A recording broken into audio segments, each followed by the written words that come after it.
여러분 안녕하세요. 성경 읽기 신학 강좌 8번째 강의를 시작하겠습니다. 이번 시간에는 지난 강의에서 예고했듯이 칼빈보다 더 바르게 로마서 읽기라는 제목으로 함께 로마서를 읽는 시간을 가져보겠습니다. 우리가 제7강에서 김명용 박사님의 예정론에 대한 논문을 읽어봤는데요. 거기에서 칼빈이 이중 예정의 가장 중요한 근거로 내세운 게 로마서 9장의 토기장의 비유였습니다. 김명용 박사도 지적하셨고 또 저도 마찬가지고 많은 사람들이 지적하는 게 그 로마서의 토기장의 비유를 칼빈이 잘못 읽었다는 거죠. 기왕에 그런 거 우리는 지금 성경 읽기 신학 강좌니까요. 이걸 계기로 로마서 전체를 한번 우리가 올바로 읽어보고 거기에서 이 칼빈의 토기장의 비유도 한번 같이 위치가 어디쯤에 있는 거고 무슨 뜻을 품고 있는 것인지 한번 보는 시간을 가져보겠습니다. 먼저 우리가 성경을 읽을 때요, 제가 조직신학적으로 읽고 성서신학적으로 읽고에 대한 그 차이점을 조금 말씀을 드린 적이 있는데, 이 성경을 하나의 하나님의 말씀, 우리식으로 말하면요, 무슨 공자의 말, 맹자의 말을 모아놓은 것 같은 그런 어록집처럼 보는 경우가 많이 있습니다. 그래서 그 안에서 자꾸 어떤 공식과 교리를 뽑아내려고 해요. 물론 그런 성경 읽기가 무조건 나쁜 건 아닙니다. 그러나 그 성경 읽기는 약간 수박 겉핥기입니다. 오래전 우리 믿음의 교부들부터 시작해서 종교 개혁자들이나 아니면 지금까지도 설교를 준비하시는 목사님들이 성경을 읽을 때 그 속에서 어떤 명제를 뽑아내려고 읽는 경향은 있습니다. 하지만 그 전에 좀 더 원래적인 모습의 성경을 우리가 대할 줄 알아야 됩니다. 그게 무슨 뜻이냐면요, 예를 들어 로마서 같은 경우는 우리가 복음을 설명하는 책 이렇게 알고 있습니다. 그거는 우리의 선입견일 뿐이고, 이것은 바울이라는 한 사람이 로마 교회에다가 쓴 편지지요. 하나님의 영감은 성경의 저자의 전 인격과 전 삶과 모든 곳에 역동적으로 임하여 계신다 그랬습니다. 그래서 하나님의 영감을 우리가 온전히 깨달으려면 이 책의 원래적인 목적, 처음에 이 바울이 무슨 의도로 로마서를 썼고, 이 로마서를 받는 로마 교회는 어떤 상황이고 왜 이 편지를 받아야 하며 이거에 대한 반응은 무엇이었을까 하는 것까지도 우리가 당시의 상황으로 실제적인 배경으로까지 가서 그거를 생각을 해볼 때에 로마서를 바르게 읽고 그 속에 담아두신 하나님의 뜻을 최대한 발견하는 길에 접어들게 된다는 거죠.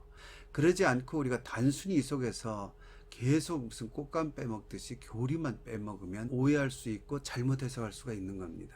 그런 차원에서 이제 저와 함께 이 로마서의 어떤 배경이 되는 역사적인 부분들을 우리가 조금 살펴보고 정식으로 로마서에 줄을 치면서 한번 읽어보는 시간을 가질 텐데요. 최대한 제가 성경 안에서 그 역사적인 배경들을 함께 추적해 나가도록 하겠습니다. 자, 먼저 편지니까요. 라이터가 있죠. 샌더라고도 하죠. 편지를 보내는 사람이 있죠. 로마서 1장 1절에 보면 예수 그리스도의 종 바울은 이렇게 나오죠. 그러니까 바울이라는 사람이 쓴 편지구나, 우리는 그걸 알 수 있고요. 그 다음에 이제 수신자가 있지 않습니까? 누구한테 쓴 편지냐, 누가 받느냐. 7절에 보면 로마에서 하나님의 사랑하심을 받고 성도로 부르심을 받은 모든 자에게 하나님 우리 아버지와 주 예수 그리스도로부터 은혜와 평강이 있기를 원하노라, 이렇게 나오죠. 로마에 있는 성도들, 로마 교회죠. 그들에게 바울이라는 사도가 지금 편지를 보내고 있습니다. 예나 지금이나 어느 지역이나 편지는 거의 인사로 시작을 하죠. 은혜와 평강이 있기를 원하노라, 이렇게 지금 시작하고 있습니다. 그러면요, 여기서 의문이 하나 일어납니다. 바울은 우리가 대충 누군지 알잖아요. 그런데 로마에 있는 성도들, 이 로마 교회는 정체가 뭐냐? 여기에 많은 궁금증이 모입니다. 학자들도 이걸 가지고 많은 논쟁을 합니다. 바울도 이 교회를 최초로 세운 사람이 아닙니다. 이 교회의 기원이 어디서 대체 온 거냐? 성경적으로는 이게 어느 정도의 실마리가 이 사도행전 속에 숨어 있습니다. 우리가 아는 대로 교회가 최초로 세워진 것은 오순절 성령 강림 사건 때입니다. 예수님이 십자가에 달리시고 40일간 사람들에게 보이시고 승천하신 후에 열흘 있다가 오순절이 되었거든요. 그때에 사도행전에 보면 2장 5절에 보면 그때 경건한 유대인들이 천하 각국으로부터 와서 예루살렘에 머물러 있었다, 이런 말씀이 나오죠. 아마도 예수님이 6월절 어간에 십자가를 지잖아요. 그때부터 이미 사람들이 많이 와 있었던 거죠. 6월절이면 각국에 있는 유대인들이 순례를 오니까요. 그때 온 사람들이 여기 오순절까지, 6월절부터 50일 뒤가 오순절이거든요. 그때까지, 성령 강림할 때까지 여기 예루살렘에 머물러 있었는데, 성령 강림하고 사도님들이 방언이 터지잖아요. 근데 이 방언이 실제 외국어를 하는 방언이었어요. 그러니까 사람들이 7절에 다 놀라 신기하게 여겨 이르되 보라, 이 말하는 사람들이 다 갈릴리 사람이 아니야. 우리 각 사람이 난 곳 방언으로 듣게 되는 것이 어찌 됨이냐. 그리고는 밑으로 우리는 바데인과 메데인과 엘람인과 쭉 하면서 16개의 지명이 나옵니다. 근데 그냥 16개의 지명이 이렇게 언급이 되지만 이 중에 독특하게 써진 한 표현이 있어요. 그게 뭐냐면 10절 끝에 보면 로마로부터 온 나그네 곧 유대인과 유대교에 들어온 사람들과, 이렇게 로마에서 온 사람들은 유독히 이 사도행전의 저자가 그들의 정체를 밝히고 있습니다. 유대인들은 뭐 말할 것도 없지만 유대교에 들어온 사람들, 이게 누굴까? 유대인 개종자라고 부릅니다. 이 당시 이 유대 회당의 구조를 이해를 해야 되는데요. 전 세계, 지금도 그렇습니다. 디아스포라라 그래서 전 세계 유대인들이 사는 데는 다 회당이 있어요. 그 회당에서 당연히 정통 유대인들이 중심이 되어 있고요. 그 다음에 회당의 유대인들이 이방인들을 무조건 배척했느냐? 그렇지 않습니다. 이방인들도 하나님을 알고 하나님을 경외하는 사람들이 생기기 시작하면요, 받아줬어요. 근데 물론 정통 멤버십으로 받아준 건 아닙니다. 다만 하나님 경외자, God fearer라 그러는데요. 그 하나님 경외자로 받아줘서 예배를 함께 드리게 해줬습니다. 그 하나님 경외자들 중에 정말로 하나님을 사랑해서, 율법을 사랑해서 나는 아브라함의 자손이 되겠다고 결단한 사람들이 있습니다. 근데 그 사람들은요, 유대인들에게 그걸 부탁을 하면 받아줬어요. 그래서 유대인으로 받아줬습니다. 그게 뭐냐면 유대인 개종자입니다. 근데 여기는 아주 중요한 절차가 있었습니다. 그게 뭐냐면 할례입니다. 할례. 이 할례를 받아야만 유대인 개종자가 될 수 있었어요. 근데 유대인들은 난지 8일 만에 할례를 받기 때문에 할례를 자랑하지만요, 아픈 기억이 없어요. 아기 때 그냥 받았기 때문에 몰라요, 자기 기억에. 그런데 할례가 뭔지 아시죠? 서컴시전이라고 그러죠. 포경 수술이죠. 근데 지금은 이게 아주 간단한 수술이지만 과거에는 굉장히 이게 위험한 수술이었어요. 특히 성인이 받으면 항생제도 없고 소독이란 개념도 없을 때 이게 굉장히 위험하기 때문에 함부로 받을 수가 있는 게 아니었죠. 그렇기 때문에 아무나 개종자가 되는 게 아니에요. 그러니까 유대인 개종자는 굉장한 결단, 거의 뭐 생명을 내놓는 결단을 드려야 되고, 그렇기 때문에 할례를 받고 유대인 개종자가 된 사람은 자기부터 굉장한 자부심이 있고요, 율법을 굉장히 숭상합니다. 그 너무나 사랑하고 너무나 이 아브라함의 자손이 되고 싶기 때문에 할례를 받은 거예요. 그래서 유대인들도 당연히 그 정도의 결단을 보이는 사람은 유대인 개종자로 해서 유대인으로 인정을 해줬습니다. 그래서 유대교 회당은 그 당시 전 세계 어디서나 정통 유대인, 그 다음에 하나님 경외자, 그리고 그 중에 유대인으로, 유대교로 개종한 사람들, 개종자, 프라셀라이트가 있는 거죠.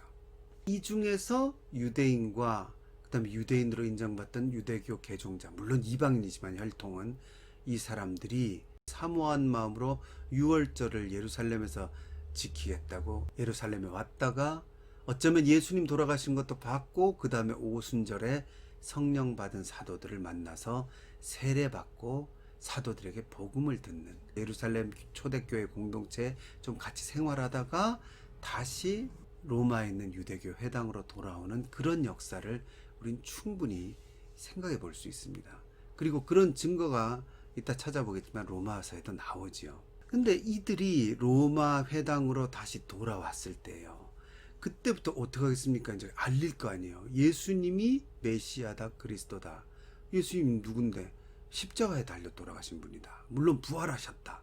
그걸 알리지만 그걸 누가 듣겠습니까? 유대인들이 그걸 이제 즐겨 듣지 않았겠죠. 그러니까 당연히 무슨 일이 벌어졌냐면 로마에 있는 회당들마다 분란이 일어나기 시작한 거예요.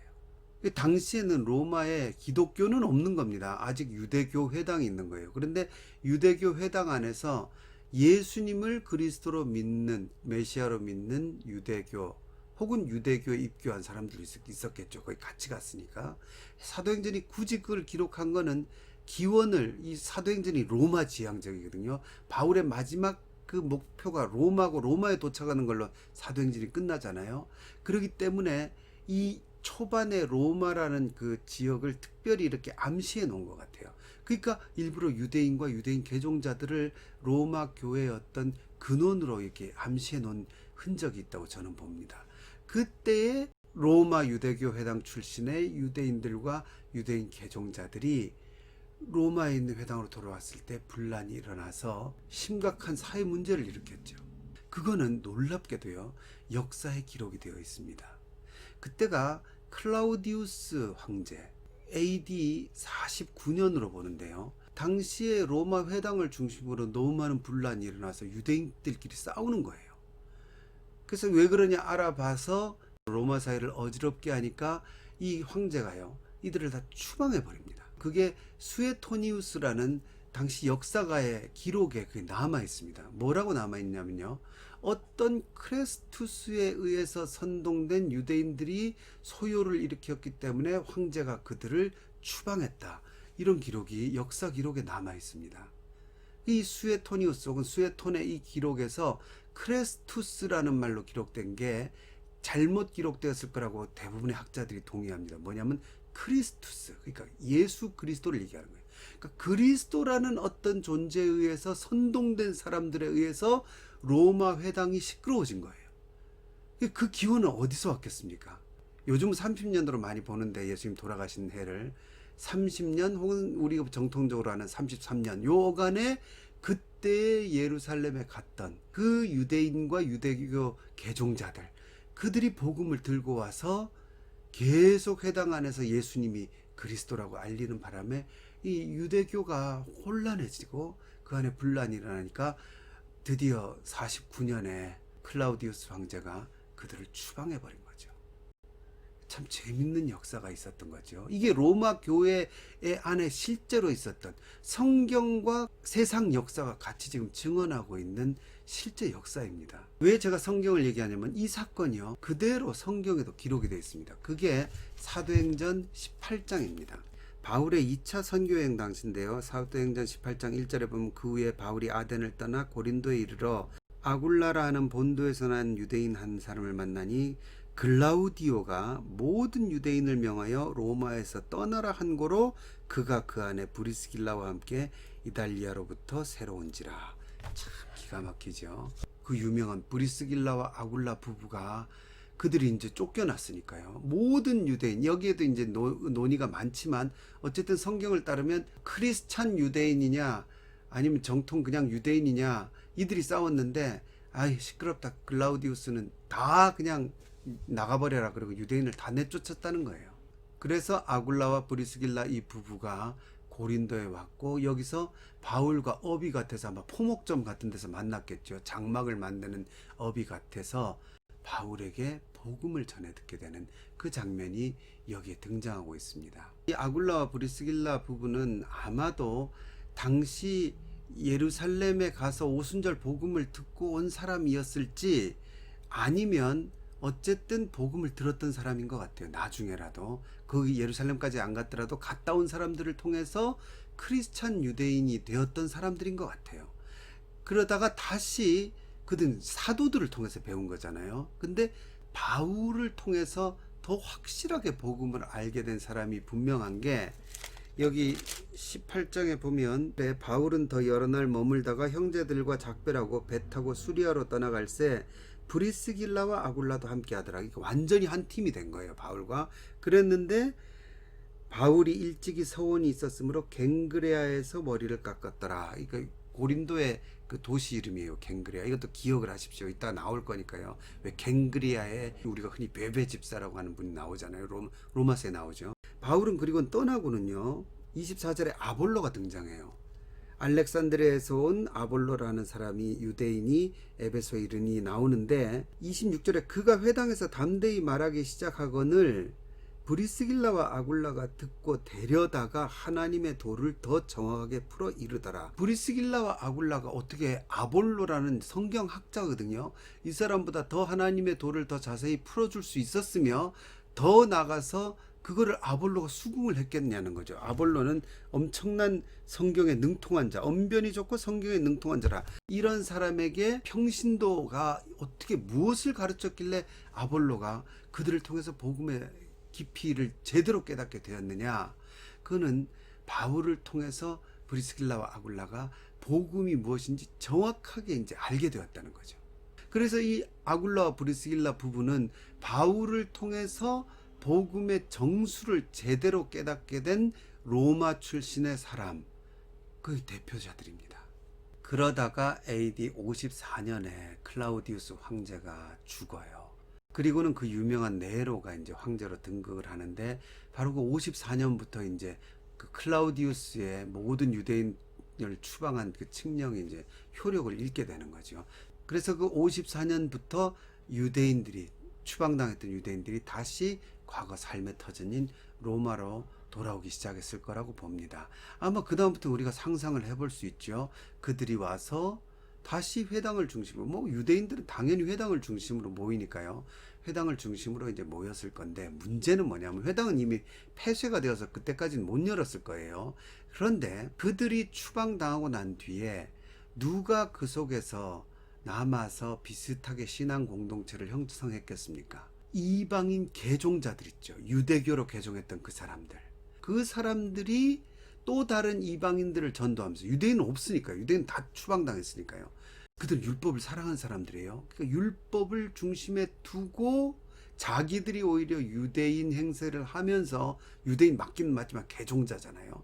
그러면서 다른 이방인들을 하나님 경외자 비슷하게 이렇게 데려와서 일종의 유사회당의 형태로 그 속에, 그러니까 기독교적 유대교가 운행이 되고 있었다고 우리가 볼 수 있습니다. 유대인들이 다시 복귀했을 때요, 아마 이들은 회당에 다시 복귀하기를 원했을 겁니다.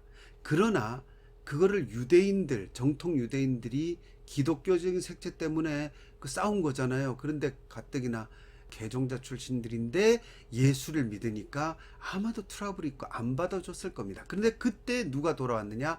기독교의 정신을 가진 유대인들도 같이 돌아왔죠. 이들도 당연히 정통회당에서 안 받아주려고 그랬을 거예요. 그리고 다시 소요가 일어나면 또 황제한테 문제가 될 수 있으니까 아무래도 좀 조심하다가, 여기서부터 자연스럽게 로마 지역은 유대교와 기독교가 갈라지는 계기가 되었지 않나. 그래서 교회가 드디어 세워지는, 기독교가 세워지는 거죠. 유대교와 갈라진 그런 계기가 되었지 않나, 이런 상상을 해볼 수 있습니다. 근데 여기서 중요한 게 뭐냐면요, 이때에 이 유대교로 개종했던 이방인들과 그들이 전도했던 또 다른 이방인들, 이 사람들 상당히 율법적인 사람들이지만 기독교인들이에요.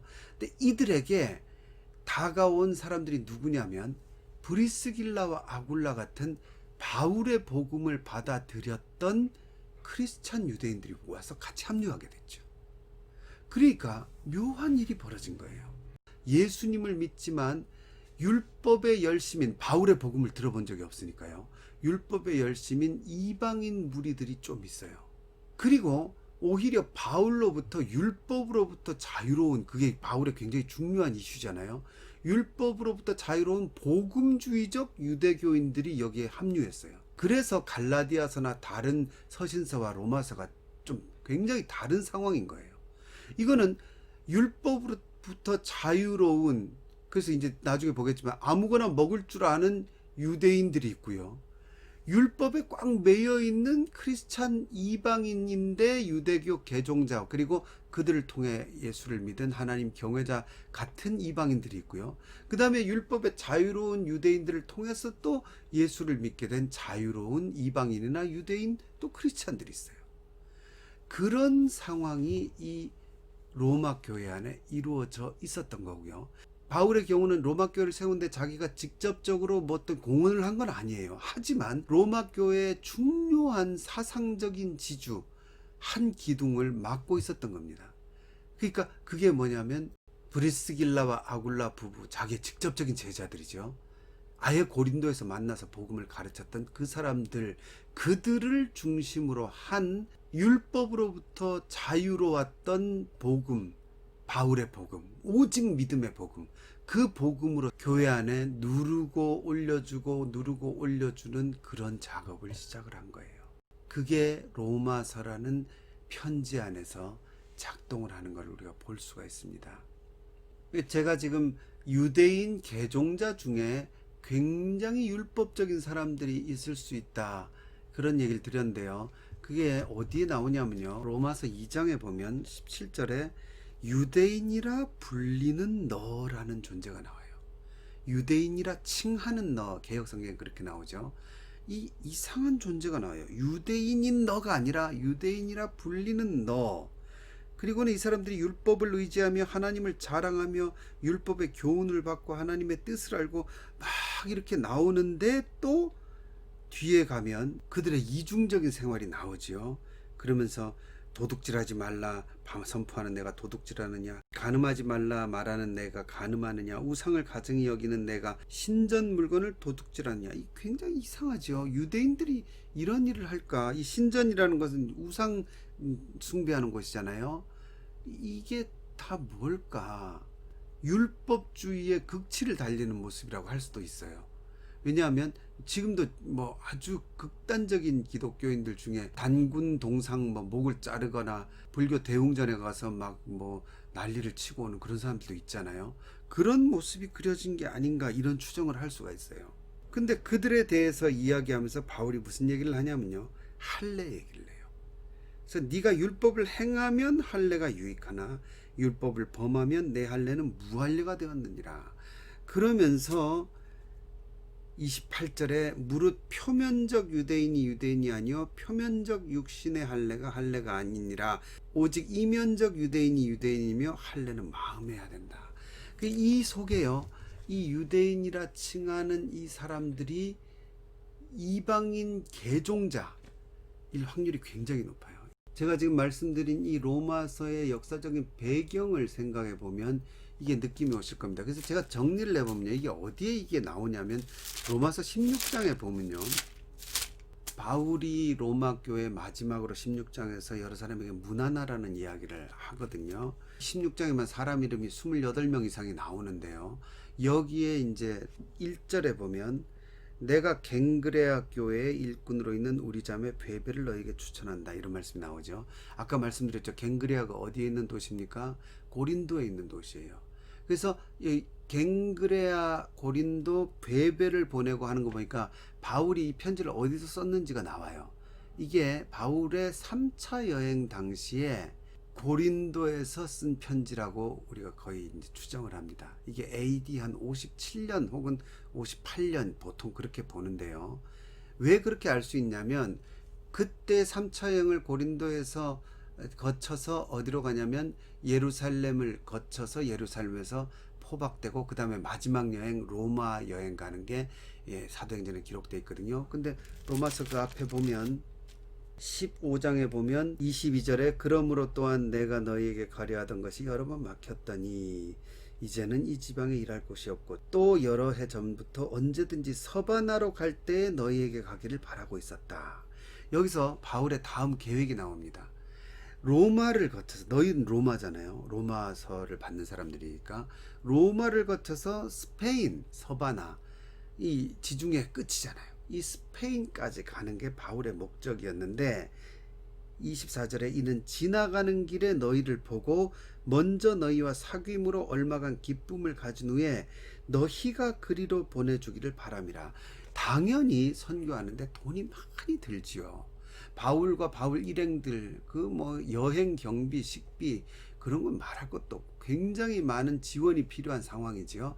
그런 지원의 상황에서 바울은 스페인을 이 선교의 마지막 지점으로 삼고 그 중간에 있는 로마에 가서 로마 교회에 지원을 받아서 가기를 원하는데, 그 중간에 25절에 그러나 이제는 내가 성도를 섬기는 일로 예루살렘에 간다. 이게 사도행전과 정확히 맞아떨어져요.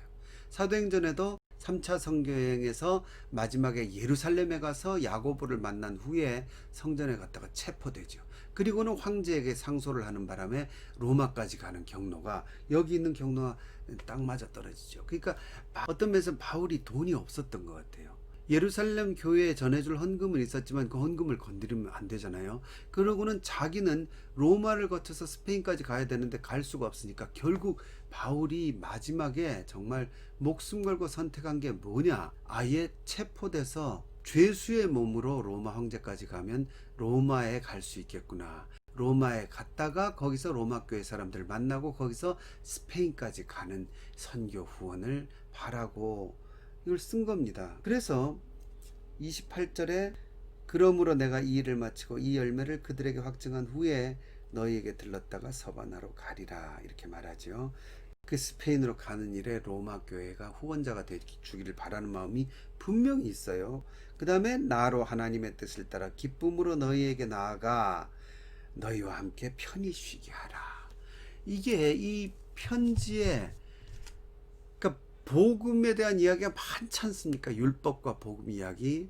근데 그 복음에 대한 이야기, 그 속에서 복음의 어떤 정의와 교리를 뽑아내는 것 이전에 지금 이 편지를 쓴 이유가 고린도의 갱그레아에서 바울이 이제 앞으로 어떻게 할까, 늘 1차 2차 여행 때는 안디옥으로 돌아왔거든요. 근데 이 3차 여행 때는 아예 로마를 가서 서바나까지, 스페인까지 가면 좋은데 어떻게 하면 갈 수 있을까 고민을 하다가, 그래, 로마 교회에는 내 제자들도 있지 않습니까? 예루살렘에 갔다가 예루살렘에서 로마로 갔다가 로마에서 저 땅끝이라 불리는 스페인까지 가자, 이걸 목표로 삼은 거예요. 그리고는 예루살렘에서 로마까지는 죄수의 몸으로 가면 오히려 편하겠다. 그리고 로마에서 스페인 가는 거는 로마 교회에서 지원해 달라 그러자. 근데 로마 교회는 내가 세운 교회가 아닌데 어떡하나? 어떡합니까 여러분? 로마 교회에 자기 제자들이 있잖아요. 그게 이제 로마서 16장에 지금 계속 나오죠. 그게 뭐냐면 베베를 천거에서 보내고요. 그러니까 미리 설령대를 보내는 거예요. 그리고는 그 베베가 이 로마서를 갖고 갔겠죠. 그 다음에 3절에 보면 너희는 그리스도 예수 안에서 나의 동력자들이 누가 나오겠습니까? 그죠. 브리스가와 아굴라에게 문안하라. 그들은 내 목숨을 위하여 자기들의 목까지도 내놓았다. 나뿐 아니라 이방의 모든 교회도 그들에게 감사하느니라. 그러니까 브리스길라와 아굴라 이 부부가 이미 와 있었던 거예요, 로마 교회. 그러니까 아까 말씀드린 대로 아주 율법적인 유대인 개종자 출신의 크리스찬들이 있고요. 그 다음에 바울의 복음을 들어서 오히려 덜 율법적인 바울 복음주의적인 이 브리스길라와 아굴라 쪽 유대인들이 같이 있었던 거예요. 사이가 안 좋을 확률이 높죠. 왜냐하면 개종자 출신의 이방인들은 오히려 가자, 옛날 우리 회당으로, 왜 거기서 모든 명예와 자기들의 유대인의 지위를 얻었잖아요. 가자고 했을 거고 회당 복귀를 원했을 확률이 높습니다. 그런데 또 브리스길라 아굴라는 아니다, 율법을 초월한 이제 하나님의 온전한 복음, 예수 그리스도의 십자가의 복음을 완전히 깨달은 상태에서는 저들은 선교의 대상일 뿐이지 유대인 회당은 우리가 저 안에 들어갈 이유가 없다, 이렇게 얘기했을 확률이 높죠. 그러니까 그 안에 어떤 다툼이 있었을까? 있었겠죠.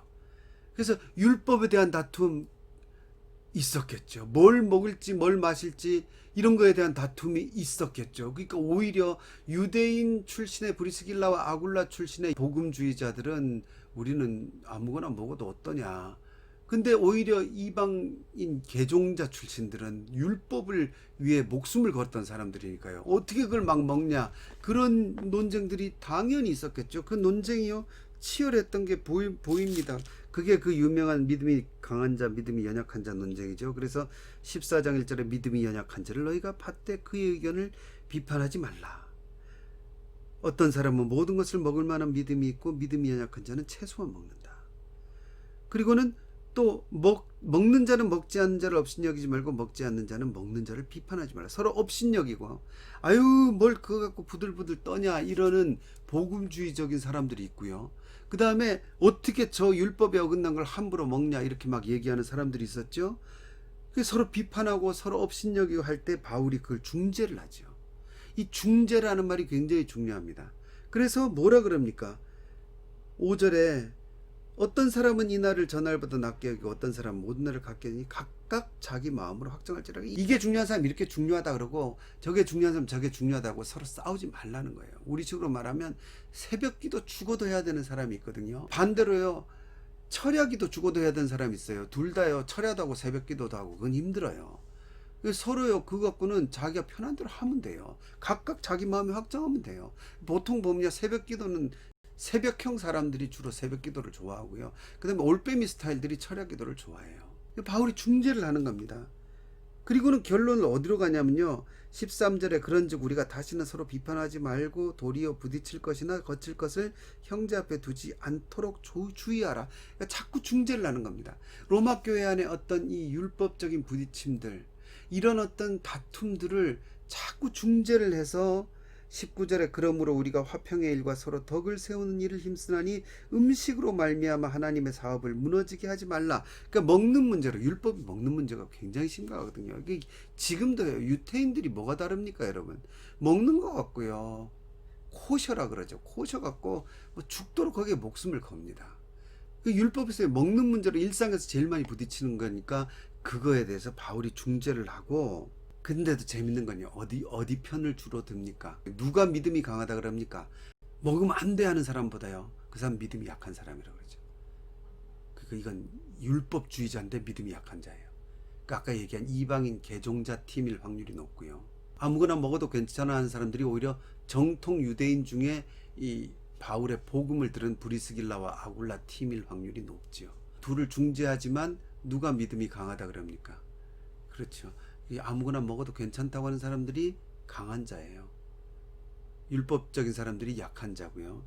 그래서 15장에 믿음이 강한 우리는 마땅히 믿음이 약한 자의 약점을 담당하고, 그러니까 믿음이 약한 자들을 니들이 브리스길라와 아굴라 팀이죠. 니들이 잘 도닥거려주고 믿음이 강한 너희가 받아주고 해서 교회를 평안하게 이끌어야 된다. 그런 얘기를 하는 거죠. 그래서 여기 이제 중요한 말이 나옵니다. 그래서 5절에 이제 인내와 위로의 하나님이 너희로 그리스도 예수를 본받아 서로 뜻이 같게 하여 주사. 이게 중요한 거예요. 바울의 이 편지의 목적이 나오는 거예요. 그래서 이 안에 많은 중재가 들어가요. 중재가 여기에 중심 주제예요. 이 중재를 왜 하려고 하느냐? 여기 나온 대로 서로 뜻이 같게 하여 주사 한 마음과 한 입으로 같죠. 뜻이 같게 한 마음이 되고 한 입으로 하나님 곧 우리 주 예수 그리스도의 아버지께 영광을 돌리게 하려 하노라. 그러므로 그리스도께서 우리를 받아 하나님께 영광을 돌리심과 같이 너희도 서로 받으라. 여기 나오죠. 너희가 서로 받아서 너희가 평화롭고 하나된 공동체가 되어야 된다. 그러기 위해서 뭐가 필요합니까? 그리스도께서 우리를 받아 하나님께 영광을 돌리심. 여기 복음이에요. 바울의 복음이죠. 그리스도의 십자가가 우리를 구원하여 하나님께 영광을 돌리셨다는 게 이제 나왔거든요. 그 앞에 계속 그 얘기를 한 이유가 뭐냐면, 그걸 통해서 너희가 한 마음이 돼서 복음 안에서 너희가 서로 받는 평화로운 공동체가 되어서 아까 미리 읽은 대로 32절에 나로 하나님의 뜻을 따라 기쁨으로 너희에게 나아가 너희와 함께 편히 쉬게 하라. 그리고는 너희가 그때 내가 좀 마음 편하게 거기서 로마 교회에서 너희에게 대접을 받고 좀 쉬게 해주고, 그 다음에 뭡니까? 24절이죠. 이는 지나가는 길에 너희를 보고 먼저 너희가 사귐으로 얼마간 기쁨을 가진 후에 너희가 그리로 보내주기를 바람이라. 이게 바울의 편지를 쓴 목적입니다. 이 흔적이 브리스길라와 아굴라 나오죠. 그런데 여기 보면 5절에 또 저희 집에 있는 교회에도 문하느라. 그러니까 뭐가 나옵니까? 회당하고는 완전히 분리가 된 게 나오죠. 기독교회가 세워진 거예요.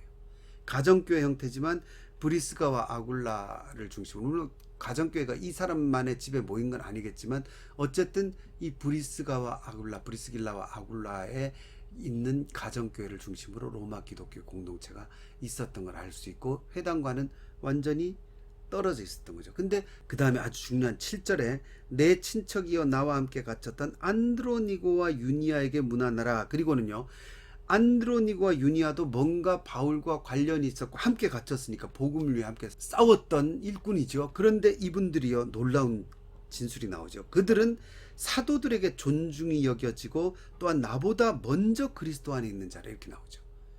느낌이 오지 않습니까? 아마도 안드로니고와 유니아 이분들이 아까 그 사도행전 2장에서 본 로마로부터 온 나그네 곧 유대교와 유대교에 개종한 그 사람 그룹에서 순례자로 예루살렘에 와가지고 사도들의 복음을 듣고 돌아왔던 그분들인 것 같아요. 어쩌면 그러니까 로마 교회의 로마 회당에 있을 때부터 그 안에서 크리스찬의 아주 가장 선두주자였던 바울보다 먼저 예수님을 믿었던, 그러니까 사도들에게 칭찬을 받았죠. 그 옛날 예루살렘에서 사도들과도 꽤 오래 생활을 하고 로마 교회에 돌아왔던 분들임을 우리가 그래서 유추해 볼 수가 있는 겁니다. 그리고 이제 배경의 마지막으로 이들과 여전히 외부적으로, 내부에선 이런 어떤 율법과 복음의 어떤 약간의 갈등이 있었다면 바깥으로도 갈등이 있었겠죠. 어디겠습니까? 그렇죠. 분리되었던 유대교 회당. 당연히 기독교 공동체에서는, 기독교회에서는 그 유대인 회당에 예수님이 메시아라는 걸 전하려고 얼마나 애쓰겠습니까? 선교의 대상이죠. 반대로 그들은 또 여전히 이 기독교회를 박해하고 탄압했겠죠.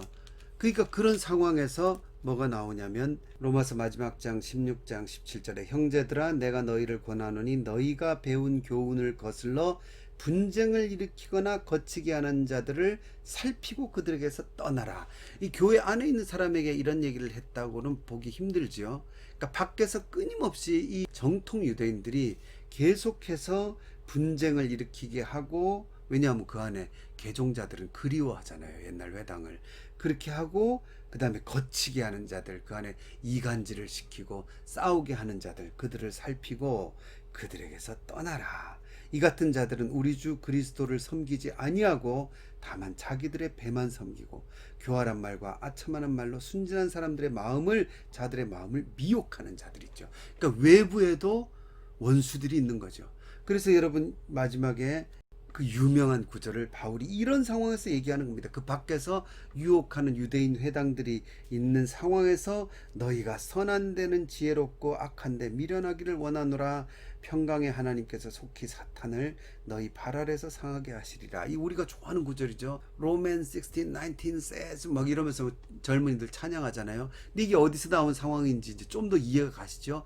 밖에 있는 율법적인 정통 유대인들이 예수님을 믿는 기독교회를 탄압하는 상황에서 분쟁을 일으키고 이간질하는데 거기 속아 넘어가지 말고 지혜롭고 너희가 배운 교훈을 거슬러 분쟁을 일으키는 것들, 그것들을 단호하게 물리칠 수 있고 선한데 지혜롭고 악한 것들이 올 때는 거기 아예 귀를 막아버리는 그런 결단을 가져라.